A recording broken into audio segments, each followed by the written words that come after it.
الله أكبر الله أكبر لا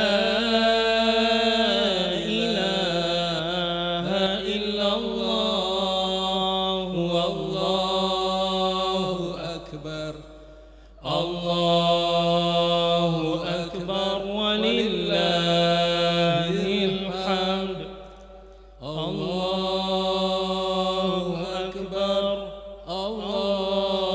الله أكبر لا إله إلا الله والله أكبر الله أكبر ولله الحمد الله أكبر الله أكبر لا إله إلا الله والله أكبر الله أكبر ولله الحمد Cepat dek, cepat dek. Allahu Akbar. La ilaha illallah. Allah. Ke belakang terus nih, ke belakang. Akbar. Allahu Bapak-bapak yang dari sebelah selatan segera mengambil shaf. Beberapa saat lagi sholat Idul Fitri akan didirikan. Sekali lagi, bapak-bapak yang ada di sebelah selatan segera mengambil shaf, meluruskan dan merapatkannya. Beberapa saat lagi sholat Id kita dirikan. Allahu Akbar. Allahu Akbar. La ilaha illallah. Allahu Akbar. Allahu Akbar walillahil hamd. Allahu Akbar.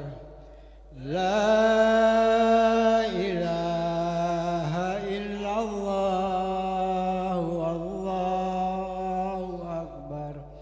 Allahu Akbar walillahil hamd. Pada bapak-bapak yang dari sebelah selatan kami mohon supaya dipercepat jalannya sedikit. Sebab sholat Idul Fitri kita akan dirikan. Sekali lagi kami mohon supaya lebih cepat untuk mengisi shaf, meluruskan dan merapatkannya. Cepat dek, cepat. Allahu Akbar, Allahu Akbar. La ilaha illallah. Allahu Akbar.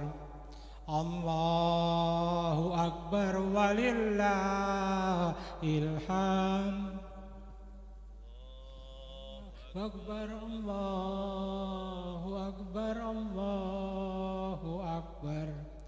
La ilaha illallah. Allahu Akbar. Allahu Akbar walillahil hamd. Yang masih di jalan secepatnya, karena sebentar lagi insya Allah akan segera kita dirikan sholat Id dengan imam dan khotib Ustadz Ismail Husin. Baik, hadirin ikhwati iman, jamaah sholat Idul Fitri yang mudah-mudahan dimuliakan Allah Subhanahu wa taala. Insyaallah kita akan sama-sama mendirikan ibadah sholat Idul Fitri sebagaimana apa yang dicontohkan oleh Nabi Muhammad SAW, bahwa sholat Idul Fitri itu terdiri dari 2 rakaat. Di rakaat yang pertama maka terdiri dari 7 takbir. Kemudian di rakaat yang kedua terdiri dari 5 takbir dan terhitung dari bangkit dari sujud. Ya, karenanya mudah-mudahan ya kita dilancarkan dalam menjalankan ibadah sholat Idul Fitri. Sofnya diluruskan, dirapatkan. Jika masih ada peluang yang di depan masih kosong, maka mohon dipenuhi terlebih dahulu sehingga memudahkan jamaah yang datang belakangan. Sufakum wa'tadil istaqimu, diluruskan, dirapatkan safnya.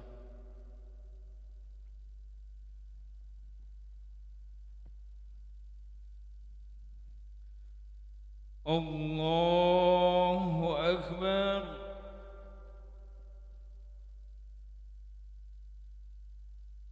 Allahu Akbar. Allahu Akbar. Allahu Akbar. Allahu Akbar. Allahu Akbar. Allahu Akbar.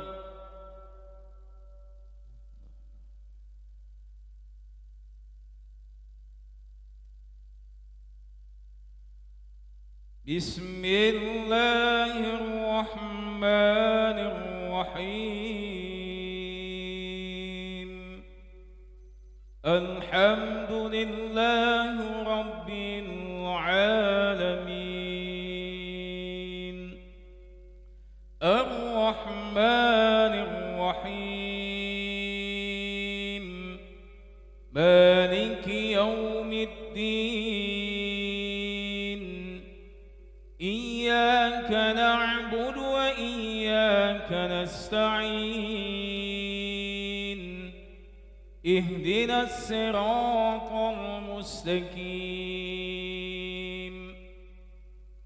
Siratal ladzina an'amta 'alaihim ghairil maghdubi 'alaihim waladdallin.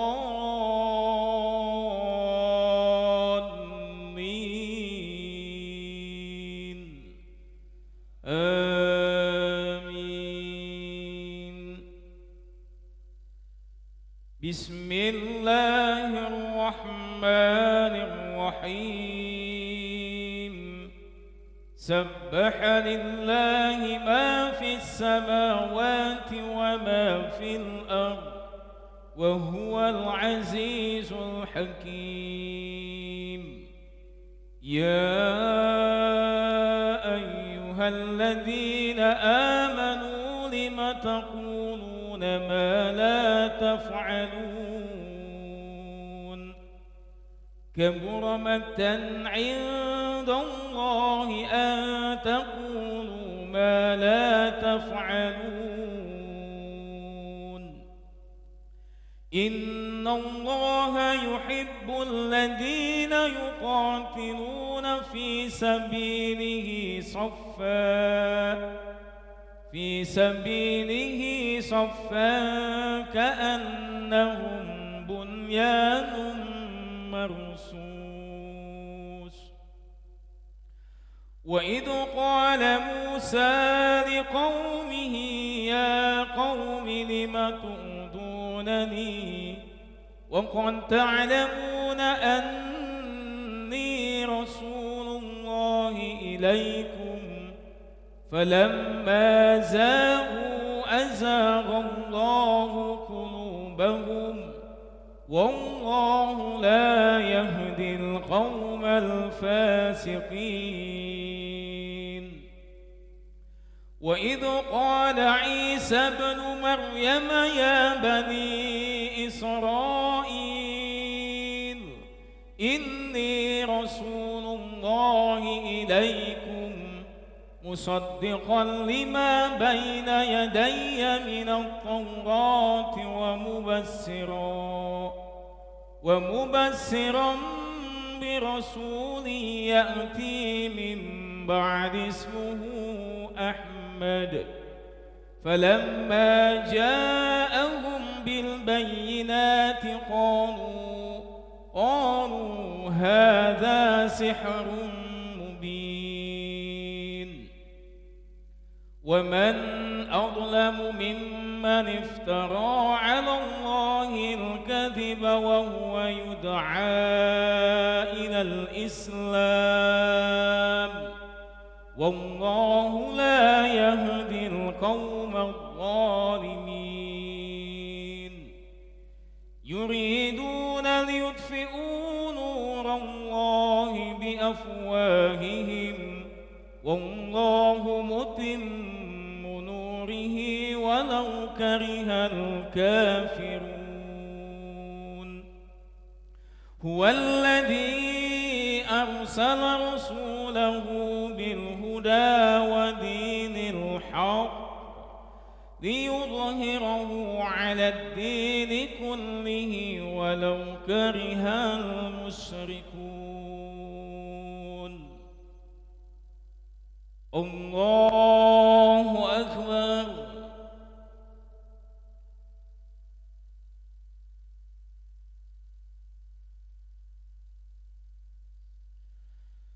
سمع الله لمن حمده ربنا ولك الحمد الله أكبر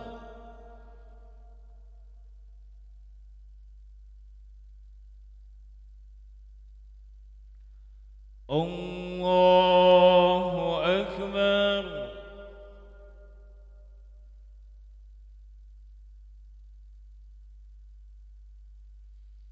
الله أكبر الله أكبر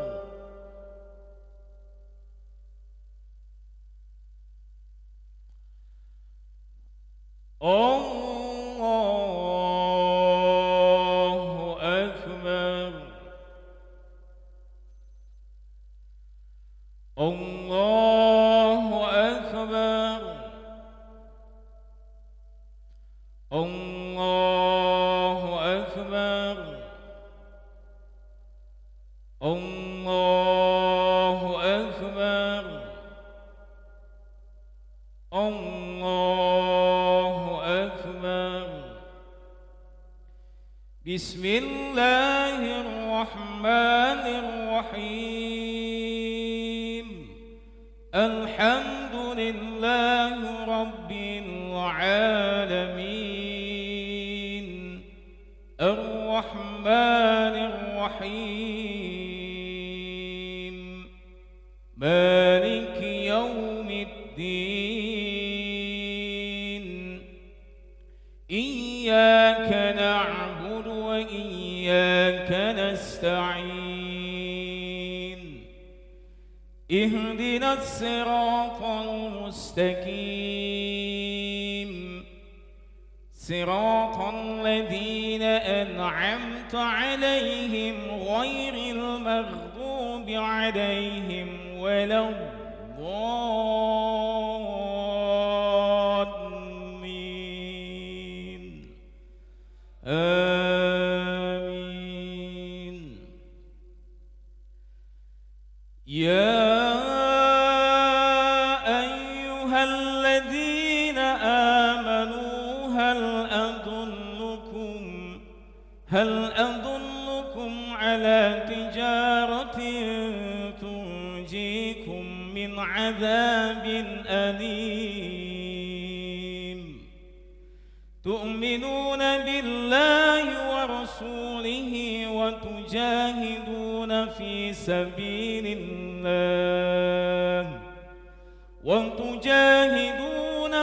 سبيل الله بأموالكم وأنفسكم ذلكم خير لكم إن كنتم تعلمون يغفر لكم ذنوبكم ويدخلكم جنات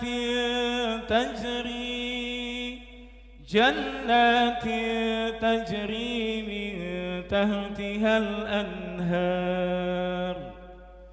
ومساكن طيبة في جنات عدن ذلك الفوز العظيم وأخرى تحبونها نصر من من الله وفتح قريب وبشر المؤمنين يا أيها الذين آمنوا كونوا أنصار الله كما قال عيسى ابن مريم للحواريين من أنصاري إلى الله قال الحواريون نحن أنصار الله فآمن طائفة من بني إسرائيل وكفر الطائفة فأيدنا الذين آمنوا على عدوهم فأصبحوا ظاهرين الله أكبر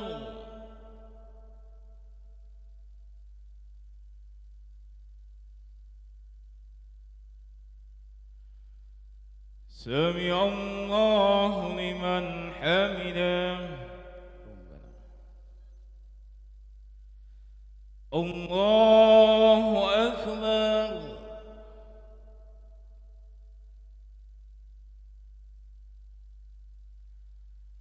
الله أكبر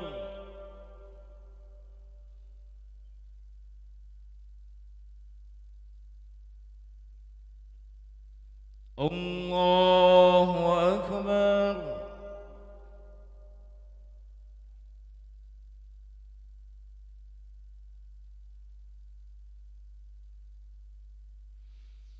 الله أكبر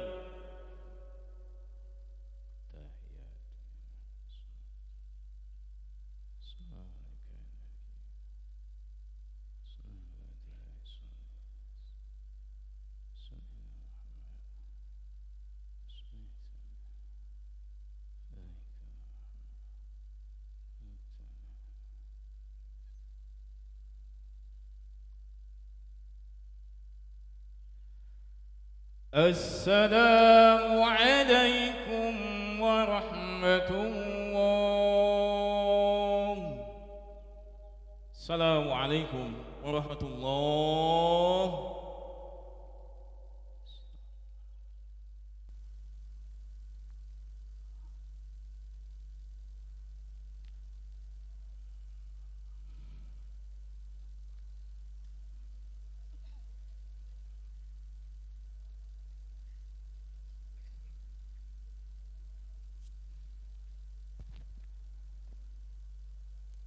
Alhamdulillah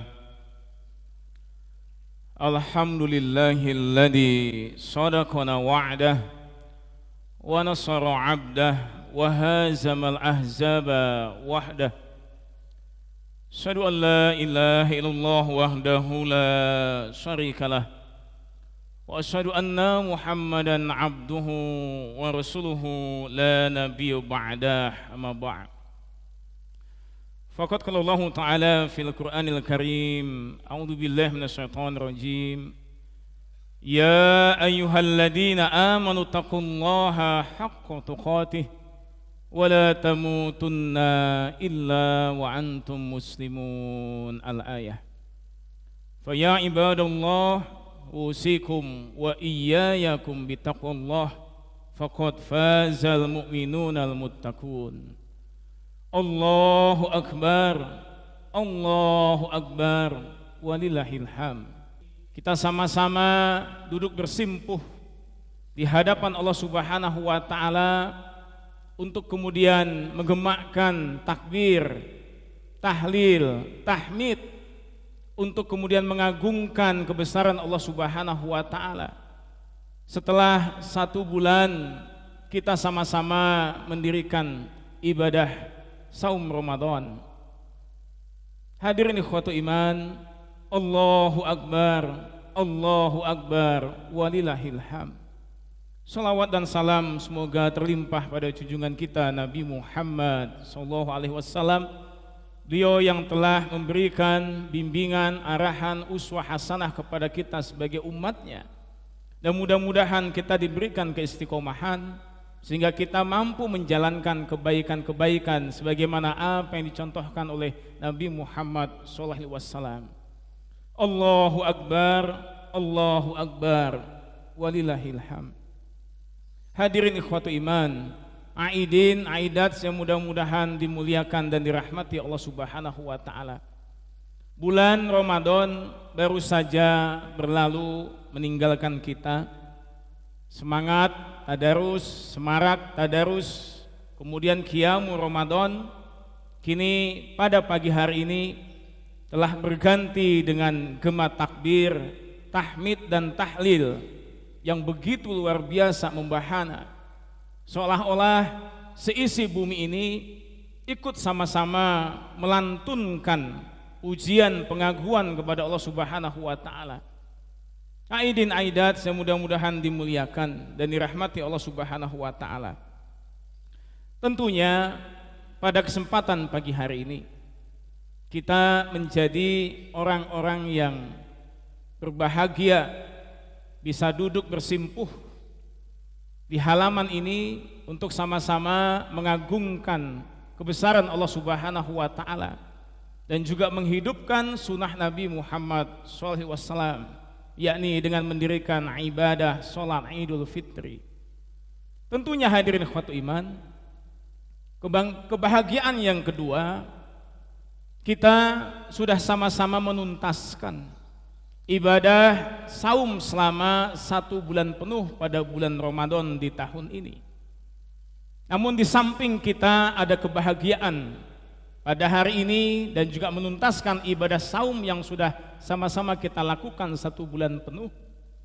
Tapi kita sebagai hamba Allah Subhanahu wa taala ada kekhawatiran, ada harap-harap cemas. Apakah ibadah yang sudah sama-sama kita lakukan selama 1 bulan itu terkait dengan ibadah saum dan ibadah-ibadah yang lainnya itu mampu menjadikan amal solihan di hadapan Allah Subhanahu wa taala. Yang kedua, mampu menggugurkan segala kesalahan, kehilafan, dosa-dosa kita di hadapan Allah Subhanahu wa taala. Ini yang masih kita khawatirkan. Apakah amaliyah kita selama bulan Ramadan menjadi amaliyah yang makbulan di hadapan Allah sehingga menjadi amalan solihan? Yang kedua, apakah semua ibadah yang kita lakukan terkait bulan Ramadan itu mampu menggugurkan dosa-dosa kita di hadapan Allah Subhanahu wa taala? Nah, hadirin ikhwatu iman, kalau kita membaca hadis Nabi Muhammad SAW, alangkah sia-sianya jika Ramadan yang penuh dengan keberkahan itu berlalu begitu saja, sementara dosa-dosa kita di hadapan Allah yang menumpuk itu belum Allah Subhanahu wa taala ampuni.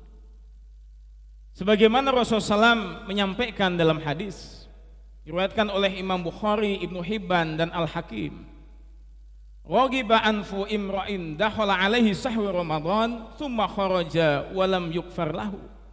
Kata Nabi, sungguh merugi seseorang yang didatangi bulan Ramadan, kemudian bulan Ramadan itu berlalu darinya tetapi dosa-dosanya tidak terampuni di hadapan Allah Subhanahu wa taala. Bulan Ramadan dari mulai pertama sampai dengan berakhirnya bulan Ramadan itu, tapi hamba Allah tidak terampuni dosa-dosanya di hadapan Allah Subhanahu wa taala. Ini yang kita khawatirkan. Namun hadirin ikhwatu iman, kita sudah berikhtiar selama 1 bulan penuh pada bulan Ramadan itu untuk kita maksimalkan penghambaan diri kita di hadapan Allah Subhanahu wa taala. Mudah-mudahan dari apa yang sama-sama kita sampaikan di hadapan Allah terkait dengan ketaatan kita menjalankan ibadah selama 1 bulan di dalam bulan Ramadan itu menjadi amalan yang solihan di hadapan Allah, sekaligus bisa mengampuni kesalahan, dosa-dosa, kehilafan diri kita di hadapan Allah Subhanahu wa taala. Allahu Akbar, Allahu Akbar, walillahil hamd. Aidin aidat yang mudah-mudahan dimuliakan dan dirahmati Allah Subhanahu wa taala. Imam Ghazali di dalam kitab Ihya Ulumuddin ketika beliau menjelaskan tentang tingkatan-tingkatan orang yang menjalankan ibadah puasa itu, maka beliau menyatakan ada orang yang disebut dengan as-saum al-awam, puasanya orang-orang yang umum. Dia hanya sekedar menahan makan dan minum, tidak berhubungan suami istri pada siang hari, akan tetapi anggota tubuhnya belum bisa dipuasakan. Matanya, tangannya, kakinya, lisannya, telinganya, panca inderanya belum mampu dipuasakan di hadapan Allah Subhanahu wa taala. Yang kedua, hadirin ikhwat iman, Imam Ghazali menyatakan as-saum bil khusus. Saumnya orang-orang yang khusus. Dia bisa mensaumkan tidak hanya menahan makan dan minum, tapi juga mampu mensaumkan, mempuasakan anggota tubuhnya. Mulutnya mampu dipuasakan, matanya mampu dipuasakan, telinganya mampu dipuasakan, tangan dan kakinya pun mampu dipuasakan. Dan yang ketiga, beliau menyatakan tingkatan ibadah puasa yang tertinggi di hadapan Allah ketika hamba Allah mampu mensaumkan hatinya yang disebut dengan as-saum khusus bil khusus. Nah, hadirin ikhwat iman, kalau kita melihat secara tekstual dalam firman Allah Subhanahu wa taala terkait dengan perintah ibadah saum itu, 183 dari surah Al-Baqarah, maka di ujung ayat itu Allah Subhanahu wa taala menegaskan kepada kita, la'allakum tattaqun, mudah-mudahan kalian menjadi orang-orang yang bertakwa. Kemudian kita ukur terhadap apa yang disampaikan oleh Imam Ghazali dari 3 tingkatan ibadah saum itu. Kira-kira yang selaras dengan tingkatan orang yang bertakwa itu, yang bisa menjadikan amal solihan, amal makbulan, diampuni dosa, itu tingkatan saum yang keberapa? Kalau kita melihat di dalam definisi takwa, Syekh Muhammad Afduh dalam tafsir Al-Manarnya beliau menjelaskan, takwa itu menjalankan segala perintah-perintah Allah, menjauhi segala larangan-larangan Allah Subhanahu wa taala. Maka yang selaras dengan apa yang disampaikan oleh Imam Ghazali terkait dengan firman Allah itu, maka adalah saum pada tingkatan yang ketiga. Saum yang bisa mempuasakan, tidak makan, tidak minum, anggota tubuhnya dipuasakan, panca inderanya, dan juga hatinya pun dipuasakan di hadapan Allah Subhanahu wa taala. Nah, hadirin ikhwatu iman, kenapa Imam Ghazali menjadikan ukuran tertinggi bagi seorang hamba ketika menjalankan ibadah saum itu adalah saum yang bisa mempuasakan hatinya? Kalau kita melihat dalam hadis riwayat Bukhari Muslim, Rasulullah SAW menyatakan, ala wa inna fil jasadi mudghah, ida solahat solahal jasadu kulluhu wa ida fasadal fasadal jasadu kulluhu, ala wahya qalbu. Kata Nabi, pada diri manusia itu ada segumpal daging. Jika segumpal daging itu baik, maka baik seluruh tubuh manusia itu. Tapi jika segumpal daging itu tidak baik, maka tidak baik seluruh tubuh manusia itu. Hadirin ikhwatu iman, Nabi menjadikan barometer, sebuah ukuran. Baik buruknya manusia itu tergantung dalam kondisi hatinya. Ketika hatinya itu baik, maka insya Allah pikirannya pun akan baik, ucapannya akan baik, tindakannya pun akan baik. Tapi sebaliknya, jika hati itu busuk, jika hati itu buruk, maka pikiran pun akan menjadi tidak baik, ucapan tidak baik, dan perbuatan pun menjadi tidak baik.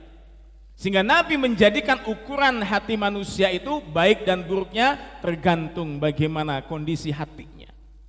Maka pantas bagaimana apa yang disampaikan Imam Ghazali, bahwa tingkatan ibadah saum yang tertinggi itu ketika hamba sudah bisa mensaumkan hatinya. Allahu Akbar, walillahil ham. Aidin aidat yang mudah-mudahan dimuliakan dan dirahmati Allah Subhanahu wa taala. Di dalam Al-Quran dan hadis-hadis Nabi Muhammad SAW, banyak hal-hal yang bisa merusak tatanan amaliyah-amaliyah yang sudah kita lakukan, di hadapan Allah Subhanahu wa taala, sehingga amaliah-amaliah itu menjadi gugur di hadapan Allah, menjadi tidak baik di hadapan Allah, tidak terampuni dosa-dosanya di hadapan Allah. Maka di antara terkait dengan hal-hal yang bisa merusak tatanan ibadah kita di hadapan Allah ketika manusia punya penyakit hati. Maka di antaranya penyakit yang hinggap pada diri manusia adalah penyakit hasad, penyakit dengki, penyakit iri. Kalau kita membaca apa yang disampaikan oleh Ibnu Hajar Asqalani dalam kitab Fathul Bari, kitab Al-Adab, bab ma yunha anit tahassud wa tadzabbur, beliau menyatakan al-hasadu tamiyu sahsin zawali ni'mah an mustahiqilaha. Hasad itu adalah seseorang yang berharap agar kenikmatan hilang dari yang berhaknya.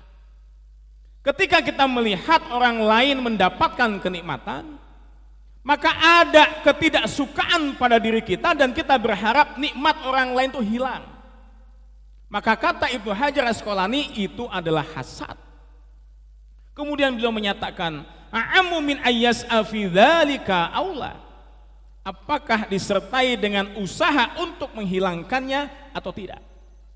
Jadi kalau ada upaya-upaya yang konkret untuk menghilangkan nikmatnya seseorang, maka itu hasad.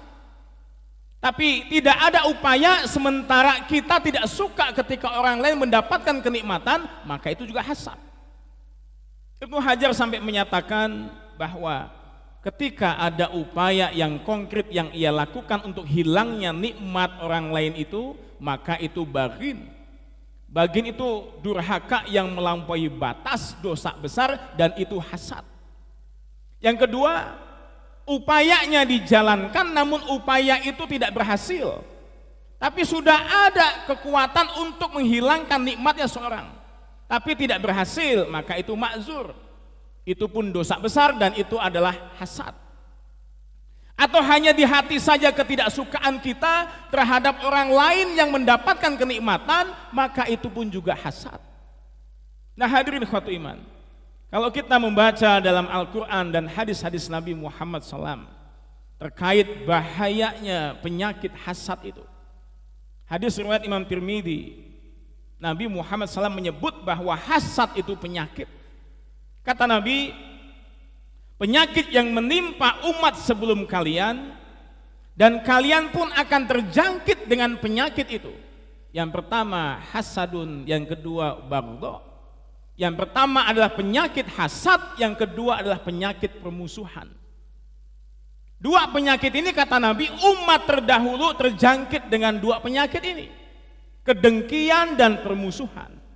Maka kata Nabi, dipastikan kalian pun akan terjangkit dengan dua penyakit ini, kedengkian dan permusuhan. Bahkan permusuhan itu muncul karena adanya kedengkian. Orang kalau sudah dengki timbul kebencian, orang kalau sudah benci timbul permusuhan. Nabi memberikan isyarat kepada kita, umat terdahulu terjangkit dengan penyakit hasad, kalian dipastikan akan terjangkit dengan penyakit hasad.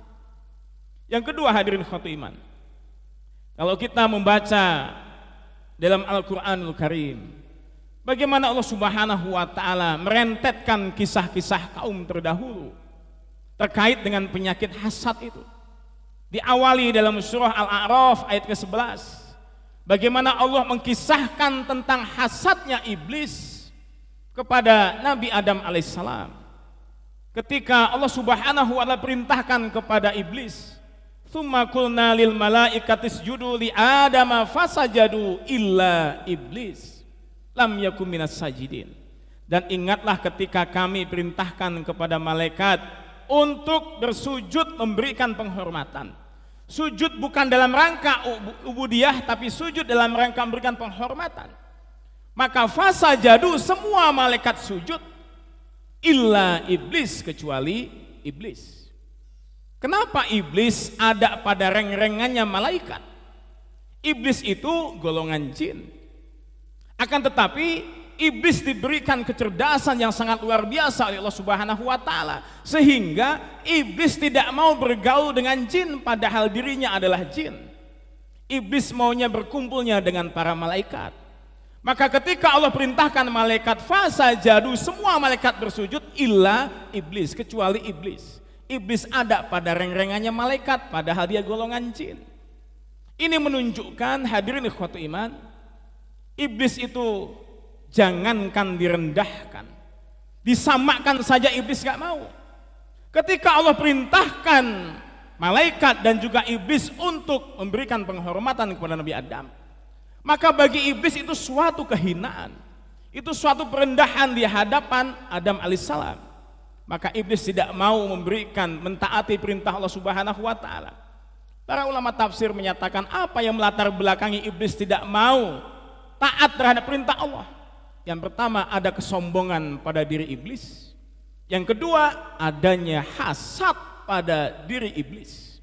Kedengkian yang sangat luar biasa iblis kepada Nabi Adam alaihissalam.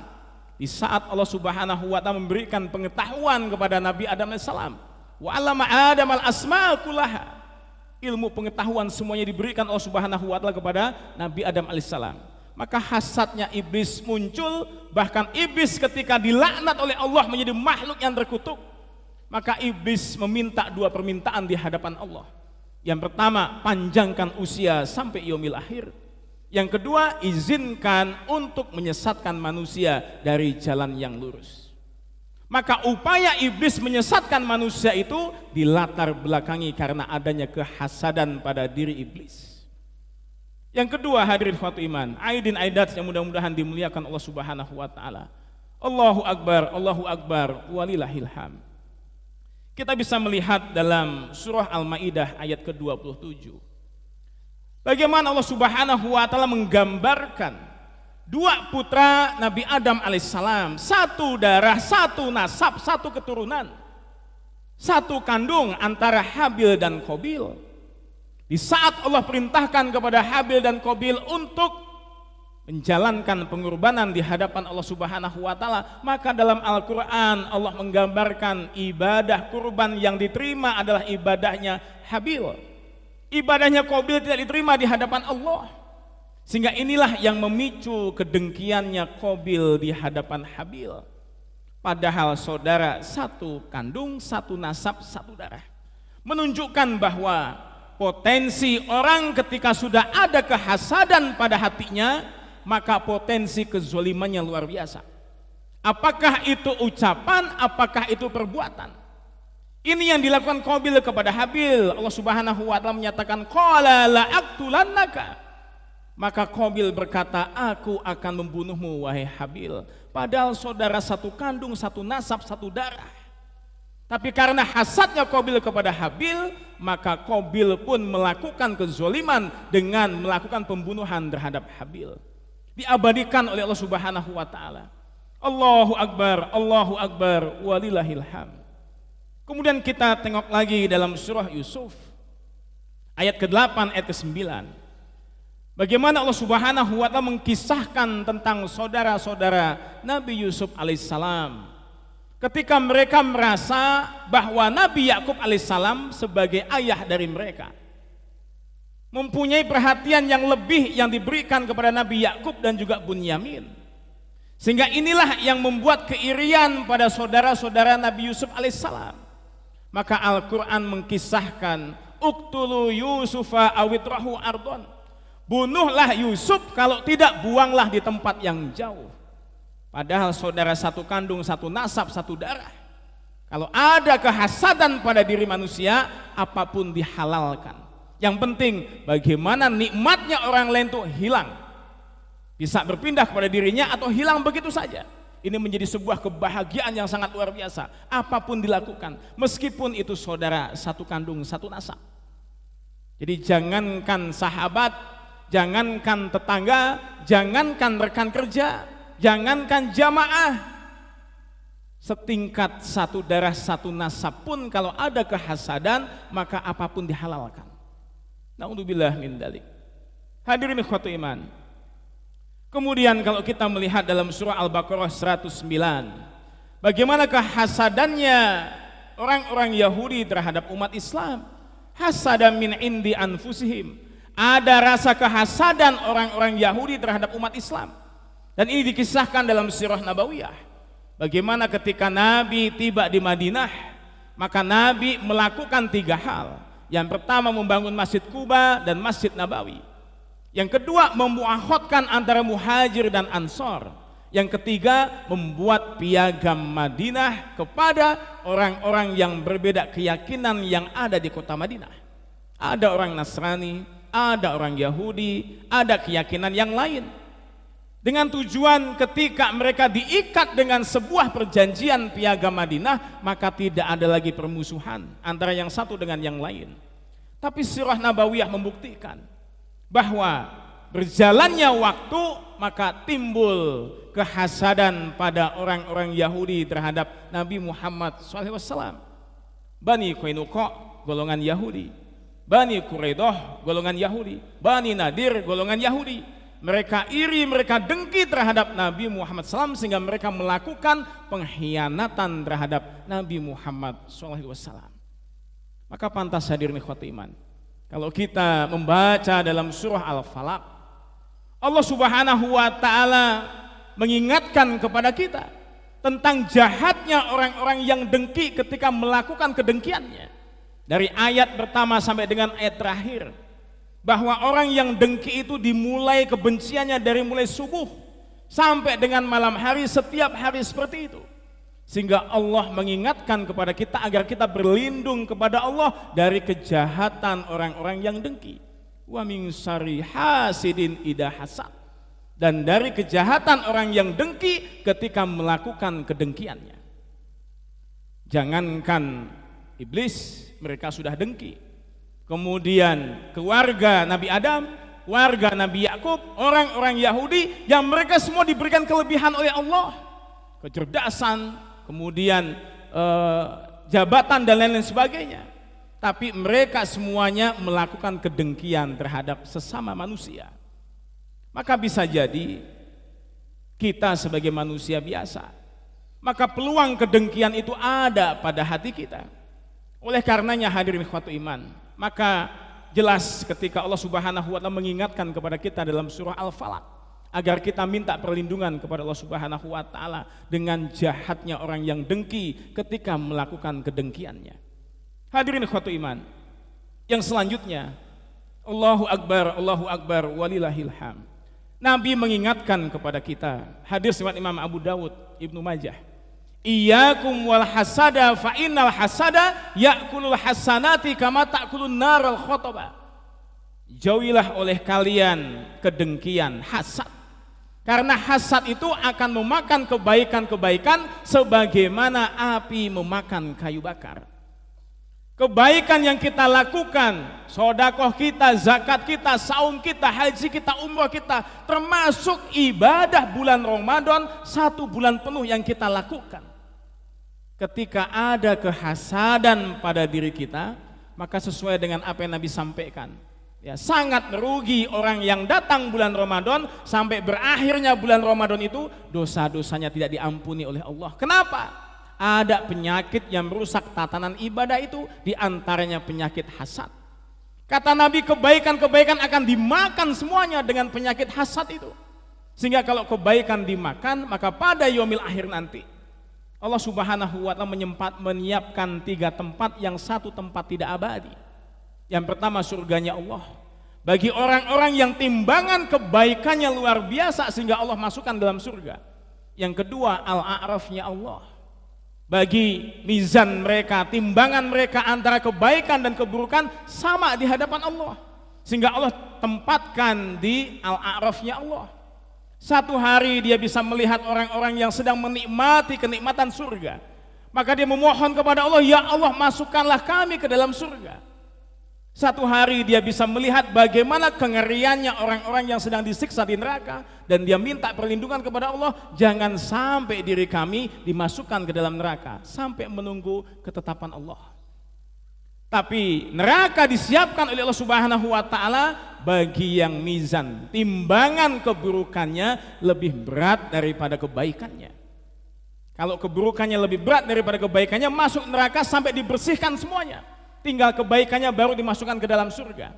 Yang menjadi pertanyaan bagi kita hadirin ikhwati iman, aidin aidat, bagaimana ketika hasad itu ada pada diri kita. Sementara Nabi menyatakan bahwa penyakit hasad itu akan memakan kebaikan-kebaikan kita. Kalau kebaikan kita sudah tidak ada, yang ada hanya keburukan saja, pertanyaannya, apakah kita tetap masuk surga? Sementara kebaikan sudah habis, hanya keburukan saja, maka Allah langsung tempatkan masuk ke neraka tanpa hisapnya Allah Subhanahu wa Ta'ala. Ini yang menjadi sebuah hal yang sangat luar biasa, yang diwanti-wanti oleh Al-Quran dan Sunnah Nabi Muhammad SAW. Yang terakhir, hadirin ikhwat iman, aidin aidat yang mudah-mudahan dimuliakan Allah Subhanahu wa Ta'ala. Ketika manusia punya rasa kedengkian, maka pada hakikatnya dia sedang menentang takdirnya Allah. Allah Subhanahu wa Ta'ala memberikan rizki kepada semua makhluknya, kepada kita sebagai hamba Allah Subhanahu wa Ta'ala, dan kita yakin rizki kita tidak akan tertukar antara yang satu dengan yang lainnya. Maka jika ada hasad pada diri kita tentang nikmatnya orang lain, kita benci terhadap nikmatnya orang lain, maka sama saja kita sedang menentang takdirnya Allah Subhanahu wa Ta'ala.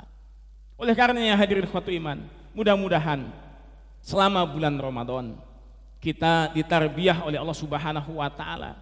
Tidak hanya kita menahan makan dan minum, kita juga mampu menahan panca indera kita, mulut kita, lisan kita, kemudian telinga kita, mata kita, tangan kita, kaki kita bisa puasakan.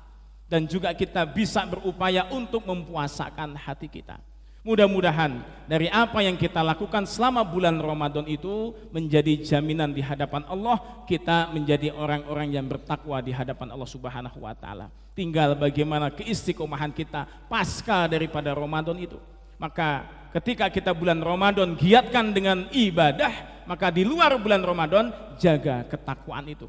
Sebab walau bagaimanapun ketika takwa itu ketika kita lakukan pada bulan Ramadan, maka kita upayakan bahwa Ramadan berakhir, takwa tetap terukir di hadapan Allah Subhanahu wa Ta'ala. Mudah-mudahan hadirin ikhwatu iman, pada kesempatan tahun ini kita sudah menjalankan pengabdian diri kita di hadapan Allah Subhanahu wa Ta'ala dengan menjalankan ibadah selama bulan Ramadan, dan mudah-mudahan dari apa yang kita lakukan terkait dengan ibadah itu menjadi ibadah yang makbulan di hadapan Allah, penggugur dosa-dosa kita, dan mudah-mudahan kita diistiqomahkan untuk senantiasa menjalankan segala perintah-perintah Allah Subhanahu wa Ta'ala. Oleh karena itu hadirin ikhwatu iman, selepas kita menjalankan ibadah sholat, maka jika ada hal-hal yang terkait dari dorongan hati kita, perbuatan kita terhadap sesama manusia, maka ini momentum yang tepat jika kemudian kita saling memaafkan. Mohon maaf lahir dan batin terkait dengan kesalahan-kesalahan kita, dan kita berupaya untuk tidak mengulangi kembali kesalahan terhadap sesama manusia. Mudah-mudahan kita menjadi hamba-hamba yang dimuliakan Allah Subhanahu wa Ta'ala. Demikian yang bisa saya sampaikan khutbah pada pagi hari ini. Mudah-mudahan kita senantiasa diistiqomahkan dengan ketakwaan di hadapan Allah. Rabbana dolamna anfusana wa ilam takfir lana wa tarhamna lanakunana minal khosirin. Rabbana la tu'akhidna in nasina aw akhtana. Rabbana wa la tahmil alaina isran kama hamaltahu 'alal ladina min qablina. Rabbana wa la tuhammilna ma la taqata lana bih wa'fu 'anna waghfir lana warhamna anta maulana fansurna 'alal qaumil kafirin. Rabbana atina fid dunya hasanah wa fil akhirati hasanah wa qina adzabannar walafu minkum walhamdulillahi rabbil alamin. Taqabbalallahu minna wa minkum. Assalamualaikum warahmatullahi wabarakatuh.